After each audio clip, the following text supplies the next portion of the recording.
I work in a Russian military base. I just saw something I can't explain. You're probably wondering specifically what. The answer is sleep. You've probably even heard this story before, however, it's never been told right. The plan was to use a stimulant nerve gas to keep a select number of patients awake for days on end and record our findings. I don't remember why we decided to do such an experiment, but I wasn't allowed to ask questions. I only obeyed orders. My job was to monitor the subjects through the camera we had set up in the corner of the room. I would usually switch off every few hours or so with another person so I could get something to eat and sleep myself. For the first few days of watching these people, it was pretty uneventful. They mostly talked, nibbled at their supplied meals, and poked at the walls. The fourth day, the expected happened. They started getting moody, irritated, and paced back and forth frantically. I'll admit it would get a little amusing at times, like watching a bunch of grumpy hamsters roll around. The fifth day was similar, but they no longer spoke to each other and began whispering to themselves. This behavior stayed pretty consistent throughout the next few days. I was ready to call this experiment a stupid idea. That is, until day 15 rolled around. I was stunned that these people had managed to survive up until this point.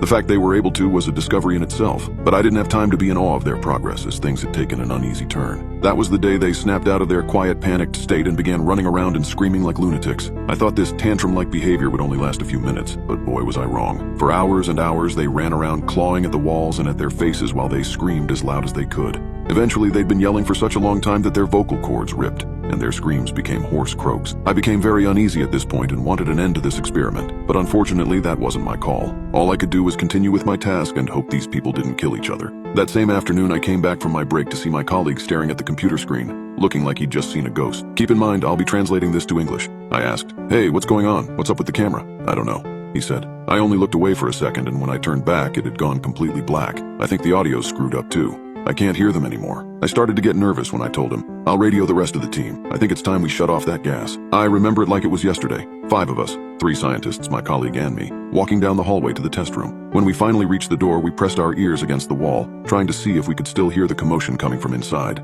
Unfortunately, we couldn't. "Darn, they're dead, aren't they? They've surely killed each other and they're gonna kill us too." My partner began freaking out. "Keep your head straight," one of the scientists snarled. "We don't know how animalistic they'll act towards us, so be prepared for anything. Keep your weapons close." After putting in the door code, we slowly made our way into the room. It smelled of blood, shit, and sweat. Covering my nose, I examined the room. Flesh bits everywhere, some teeth even, days of untouched food, and even someone's arm laying dismembered in the corner. "How the hell?" I began to say, but was cut off by another scientist. "What are they doing?" I looked over to where he was pointing, and noticed all of the test subjects were grouped together and staring at one of the corners in the room. All of them were pointing up and whispering something. We approached them carefully and soon began to make out their words. "God, I'm ready. I see the light. God, I'm ready. God, I'm ready. I'm not scared anymore." "No," snapped one of the scientists. "This wasn't how this was supposed to go. This wasn't how it was supposed to go." "What do you mean?" I was confused. "It doesn't matter," he grumbled. Kill them all." Before I could protest, the 4 men began to open fire on all of the defenseless sleep subjects. I watched as they all dropped to the ground in a pile, dead. When they'd finished, they simply turned around and walked out as if nothing had happened.